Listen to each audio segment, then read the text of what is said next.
Chapter 16, Press Conference from JE2US-A Novel.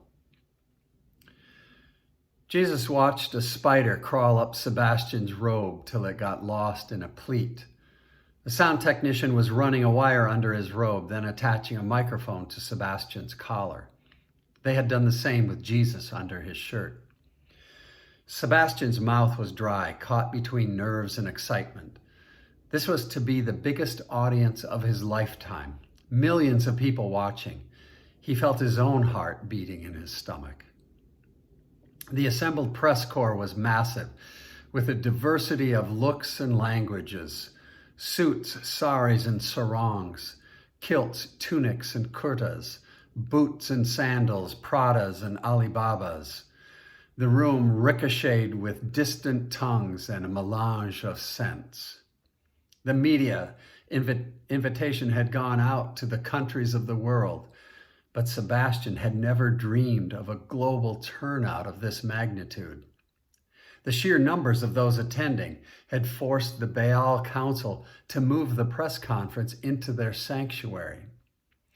This was the holiest room in the complex. It was, for all practical purposes, a theater in the round with an upper-tier gallery circumnavigating the stage. Those in the balcony were almost poised over the stage so as to create a sense of immersion into the drama. At full capacity, the room seated 300, and it was elbow to elbow by 1:30 in the afternoon. The stage was elevated, 2 steps up from the main floor. It was bare except for a brass altar in the middle and 2 pedestals for the guests, one on either side. There was a teleprompter in front of each pedestal, ready to prod the presenters. The altar was already subtly hissing with a low-grade propane fire, glowing from inside the brass cauldron. It was widely rumored that the Baal priests offered sacrifices of various animals during their religious rituals. Most people didn't care one way or the other about this practice. Many religions adhered to some sort of atonement ritual, whether it was to appease the gods for their past sins or proactively earn indulgences for transgressions yet to be committed. Baal sacrifices were neither. For them, being witness to a death in progress was viewed as an accelerant into a more visceral mysticism. They relished the moment of passage when the prey was borne through the portal of death. At precisely 2 p.m., the lights dimmed, and 3 long, slow chimes were hammered from somewhere external. A small clutch of hooded priests standing at the head of each aisle in the gallery began humming a sustained note. It gained in volume for 30 seconds, then trailed to a whisper. They remained in their places for the remainder of the event, pillars of black rimming the balcony. The red lights of TV cameras were now blinking, primed to capture and beam every breath to the watching world. Sebastian and Jesus made their way down opposite aisles toward the stage, motorized cameras documenting every move, frame by frame.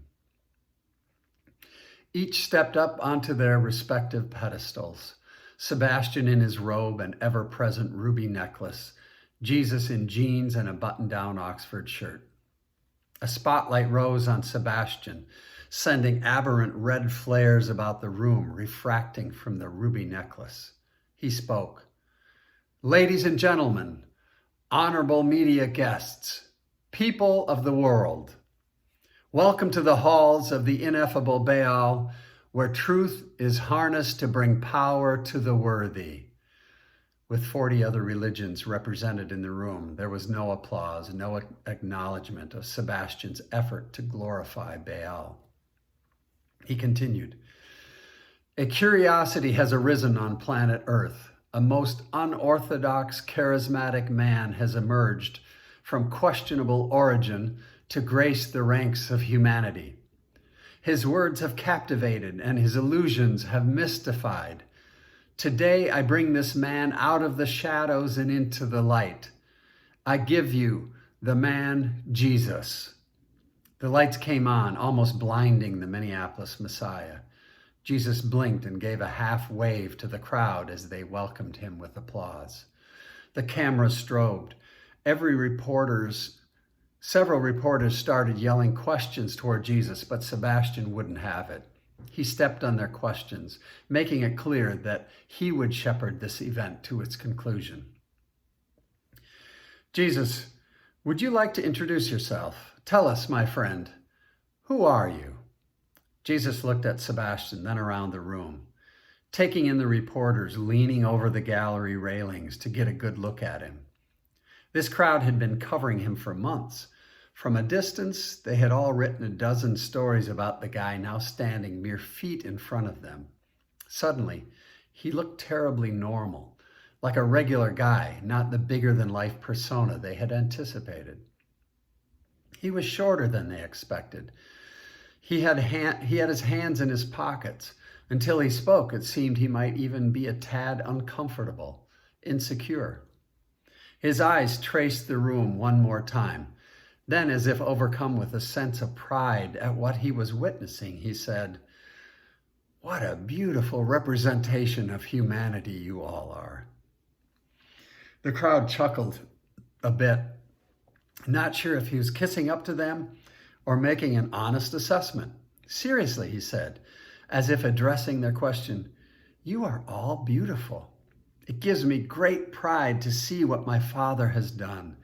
You are truly his masterpieces." "Who's your daddy?" yelled one of the reporters, addressing the father mentioned. "My Father is the Father of all mankind. He is the artist, the architect of life, the source of all breath." He paused and smiled again. "And he loves you all dearly." This wasn't the opening salvo Sebastian or any of the press corps had expected. Sebastian jumped in with a hint of cynicism. "And my daddy is Hercules. He's ruling the underworld even as we speak." The audience laughed an uncomfortable laugh. "Seriously, Jesus, doesn't your father live in Ely? Aren't you from the Iron Range? Weren't you born in the Bloomington Community Hospital? Don't you have 4 brothers and 2 sisters? Didn't you graduate in the middle of your class from Humphrey Junior College with an associate's degree in accounting? Aren't you an unemployed street urchin living off the generosity of your tag-alongs?" He finished and waited for Jesus to answer. "I see you've done your research, Sebastian. As is typical with you, you speak just enough truth to lend an air of respectability to your lies." He took a breath. "The truth. I was born in Ely, but I am from a world you know nothing about." "You're an alien?" the voice came from somewhere in the crowd. "It's strange that you say that. I do feel like an alien here, and yet I have never felt more at home, more among my own.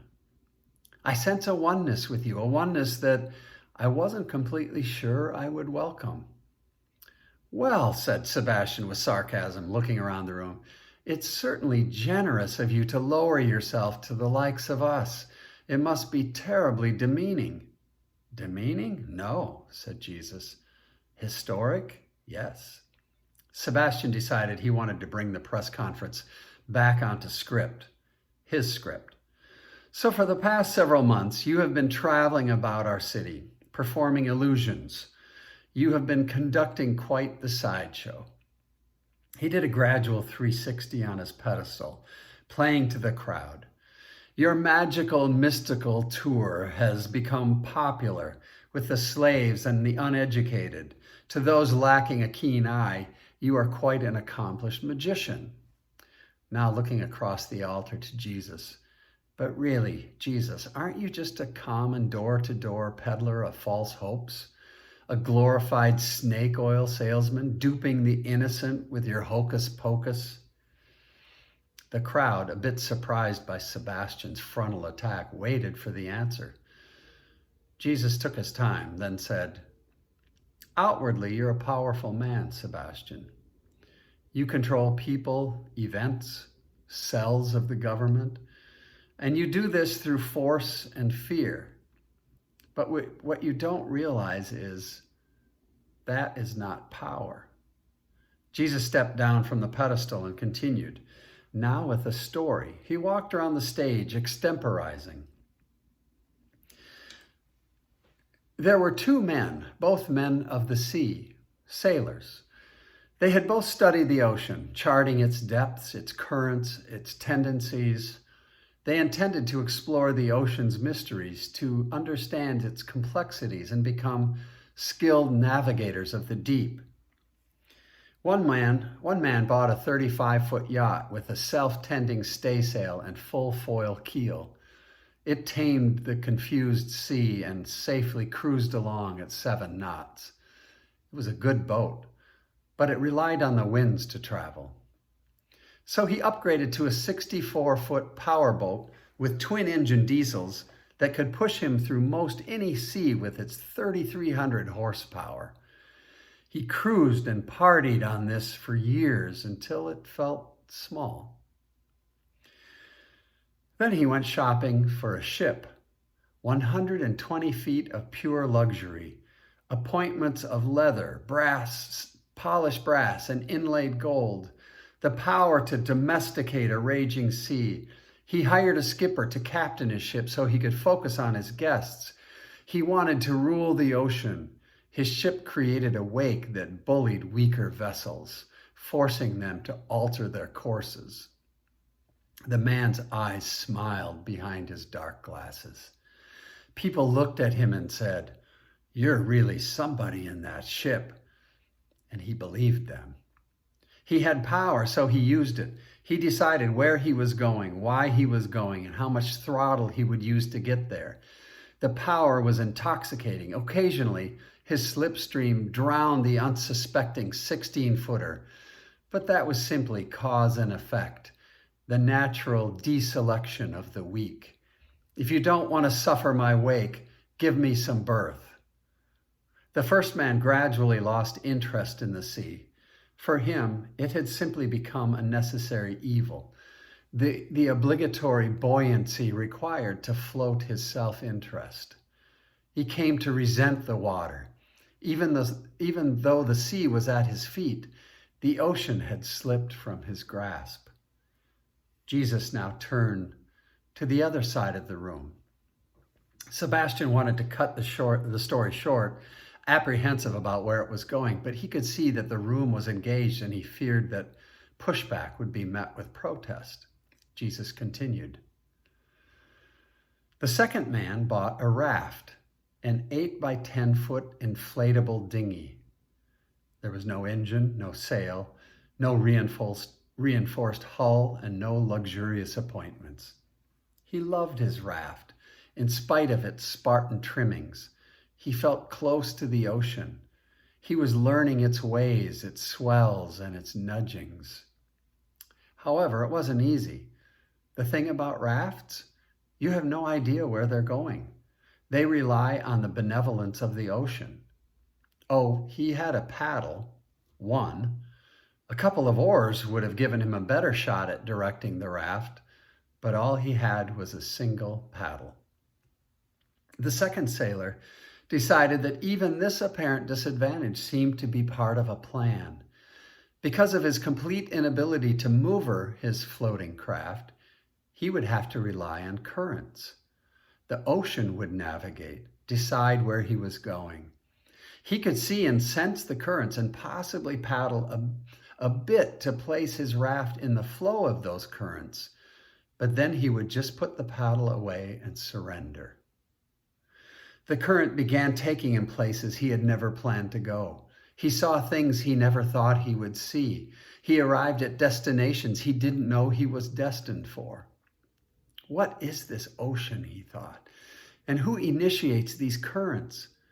He began to wonder if the ocean was just the wading pool for God, and as the Creator cooled his ankles, strolling through the heat of the day, the water of life swirled about his feet, creating the currents of hours and days and years that take us to places we never knew existed, to places we never knew we were going, to places the ocean had prepared for us. One day, the first man came upon the second man out in the ocean. He looked down from the deck of his luxury liner and yelled, "Hey, buddy, what are you doing in that puny raft? Don't you realize you are completely at the ocean's mercy out there? It's bound to swallow you whole. Look at me. I've tamed the ocean. I've conquered it. It is me that now rules. I don't have to fear these waters anymore." The second man looked up at him and said, "Oh, I'm not afraid of the ocean. I love it here, where I can feel the currents, ride the swells, and feel the splash of salt water on my face. I probably stay in the currents only because I don't have the power to fight them. My paddle can direct me toward the currents, but it is unlikely to cause me to overshoot them. I have given myself to be tutored by the ocean. She has become my teacher. So thanks, but no thanks. With my little inflatable, I'm learning to trust the ways of the ocean." The second sailor waved and sat down in his raft. Jesus turned back to Sebastian now. "I am the ocean. Your ship is a blip on my radar, a piece of driftwood among the waves. You terrorize the smaller boats, thinking you rule the seas, but a wave is coming, Sebastian, a wave that will banish you from the face of the water." Jesus now turned and sat down on the edge of his pedestal. The crowd waited for Sebastian to respond. He seemed to be gathering his thoughts. Sebastian started a slow, sarcastic clap. No one joined in. "Evidently, story time is over, children. Thank you for regaling us, O thou great ocean. My ship does not fear the ripples you are creating in our city, Jesus. I fear it is your dinghy that is taking on water." Jesus made no move to respond. "You regaled us with the tale of the sea, but you conveniently neglected to address my questions. Are you simply the latest in a string of magicians trying to pull power and influence from your hat?" Then with a twinkle in his eye, he said, "Maybe our Messiah could do one of his tricks right here and now to entertain his lowly creatures. Go on, Jesus, show us your power." The challenge had been laid. Cameras came back to the ready. Telephoto zoomed in. The press had hoped for an opportunity to see a miracle in person. Directors and producers had begged for them to return with footage of the spectacular. Maybe this would be the moment. Jesus sat, unmoving. "A rabbit from a hat, a coin from behind my ear, anything." Sebastian cocked his head at Jesus. Again, nothing. Then Sebastian threw his arms in the air toward the bronze altar and screamed, "Potentia ad infernum!" Instantly, the altar erupted with fire, flames licking 10 feet in the air. And Evangeline, the woman in a red dress, materialized from within the fire, hovering over the altar. She floated there, suspended, flames all around her as she smiled, unfazed by the fire. Cameras buzzed. Priests began the steady droning hum. The room, now lit by orange flames, cast eerie shadows above the gallery. The crowd gaped, not so much in awe, but more caught by surprise. Sebastian had been known for grand displays of magic, but they hadn't anticipated an injection of showmanship at a press conference. Then just as quickly, pacem in inferno, the woman vanished and the fire receded. Sebastian stepped down from his pedestal and walked over to Jesus, still sitting on his stool. Sebastian put his hand under Jesus' chin and gently tilted it upwards till Jesus was looking up at him, then said, "Magic is given, Jesus. Power is taken." He paused. "You and your insignificant tribe have no power. You will never have power. You are a flash in the pan. This is your fleeting moment of fame. Enjoy it. Tomorrow and the next day, people will begin to say, 'Jesus who?' A year from now, you will be an afterthought, a dimming blip in the annals of history. Sebastian reached for Jesus' right hand, then tilted it toward the crowd, showing them the slave number. Then he began pacing around the stage as if a prosecuting attorney was now delivering an assessment of the defendant. As far as I can discern, Jesus, your mission is that of inciting a revolt. You have been instigating unrest among the slaves, telling them they are more than property, more than the assets of their owners. The state has invested heavily in our system of order. Society is a machine that only runs when rules are followed, the laws of the land. Even though you have not sold yourself into slavery, you have chosen to wear their brand. Why is that?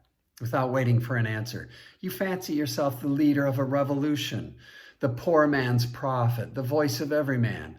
If you wear their brand, you become their hero, and you desperately need to be a hero. Now, as if in sentencing mode, he said, you have encouraged rebellion. Some of your followers have been carrying out clandestine attacks. What do you have to say for yourself? Jesus now stood. He walked up to Sebastian, looking him square in the eye. He said, life is not a commodity. Humans cannot be purchased. Souls are not for sale. Sebastian interrupted.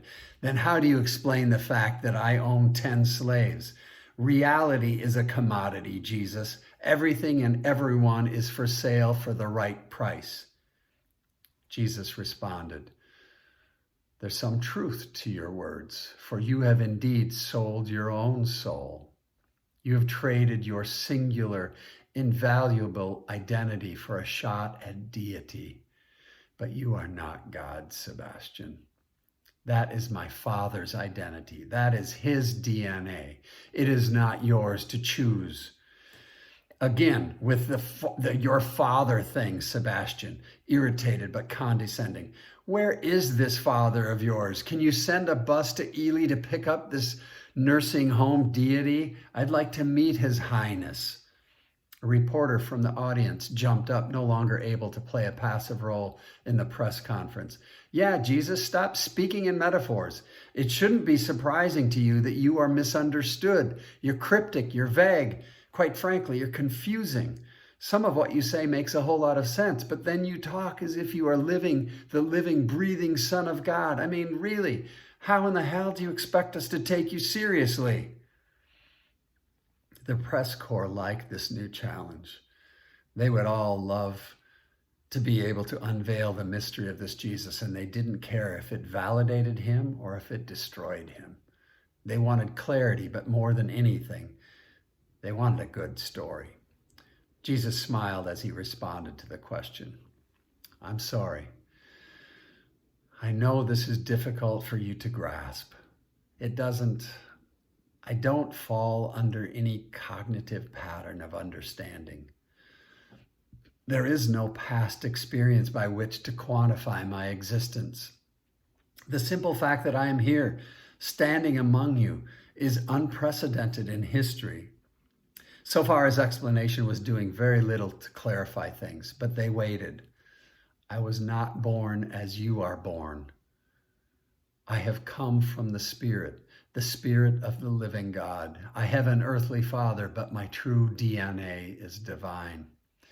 300 reporters began entering that last statement into their mobile devices. This was as close to a claimed identity as they had heard, and it was instantly being uploaded to the four corners of the planet. The room buzzed. Sebastian now broke into the chatter. Let me see if I have this straight. By default, you are claiming to be God. Jesus, knowing this would spark worldwide controversy, said, you are very close to the truth, but there is only one God. Again, the room erupted, Sebastian making the connection. Then you're him, you're God. Without waiting for Jesus to respond, Sebastian pulled a dagger from underneath his robe. The room instantly went silent. Sebastian held up his hand as if to say, it's okay, I'm not going to do anything rash. He then took Jesus' left hand and turned it over, palm up. Jesus didn't fight him. Sebastian held the handle of his sharp-tipped dagger between his thumb and index finger. It dangled just an inch above the palm of Jesus. He then said, "I've always wondered, does God bleed?" With that, he dropped the dagger. It embedded about 1/4 of an inch into Jesus' palm. Jesus winced, but made no sound. Those in the gallery had the best view. They leaned over the railing to see if the blood would come. It did. It started to trickle down Jesus' hand with a drip, drip, drip onto the floor. Sebastian pulled his knife from Jesus' hand and held the dagger up for all to see, as if he had completed his science experiment. "God bleeds," he said. "God fucking bleeds." He then put the dagger up to his own mouth and carefully licked the edge of the knife. His eyes turned introspective as he swished the blood around in his mouth as if analyzing a fine wine. He sarcastically said, "Who knew? God's blood has a woody, earthy finish." He roared with laughter. Some in the crowd joined in. They had expected more of Jesus at this press conference, a show of power, an explanation of his purpose, anything. But all they had gotten was a fishy story about boats and an unsubstantiated claim of deity. 300 reporters would be leaving this building to deliver a reportage of a pseudo-deity who bleeds red blood. Sebastian, suddenly angered by the state of affairs. He hated being bothered with insufferable fools, and after this meeting, that is exactly what Jesus seemed to him. With more force than necessary, Sebastian pushed Jesus backwards onto his pedestal. Jesus landed awkwardly and remained half lying, half sitting. Sebastian began, "Jesus, you have just wasted the time of 300 of the most prominent journalists in the world, not to mention 1 billion viewers around the planet. You have squandered my time and insulted the hospitality of Baal." He walked circles around Jesus, then mockingly, "My daddy is God. I was born of the Spirit. Your claims of divinity are laughable. DNA of God, my ass." He spit that last statement full in Jesus' face. "My one recompense for enduring this inane charade is that I get to exact judgment on one of your followers." He let that lay for a moment. "In order to prevent further rioting and revolt, the state has empowered me to make an example of you and your mission. We have arrested one of your followers and have issued a death sentence against him. The blood of this man will be on your head, Jesus. Let this be an example to any who choose to follow you down the path of insurrection." Sebastian spread his arms wide toward the ceiling as if welcoming a visitor, then stated, "Witness the end of your revolution, Jesus. Expectate morte." On cue, a trapdoor on the sanctuary ceiling swung open and a man fell from the rafters, abruptly yanked to a stop 2 feet above the altar. There was an audible cracking of vertebrae as the noose did its job on the neck of the hanged man. His body spasmed for a few moments, then it was silent. The man was missing his right arm, scars on his face, a number on his forehead. Jesus looked away and wept as the lifeless body of Father John swung back and forth above the altar.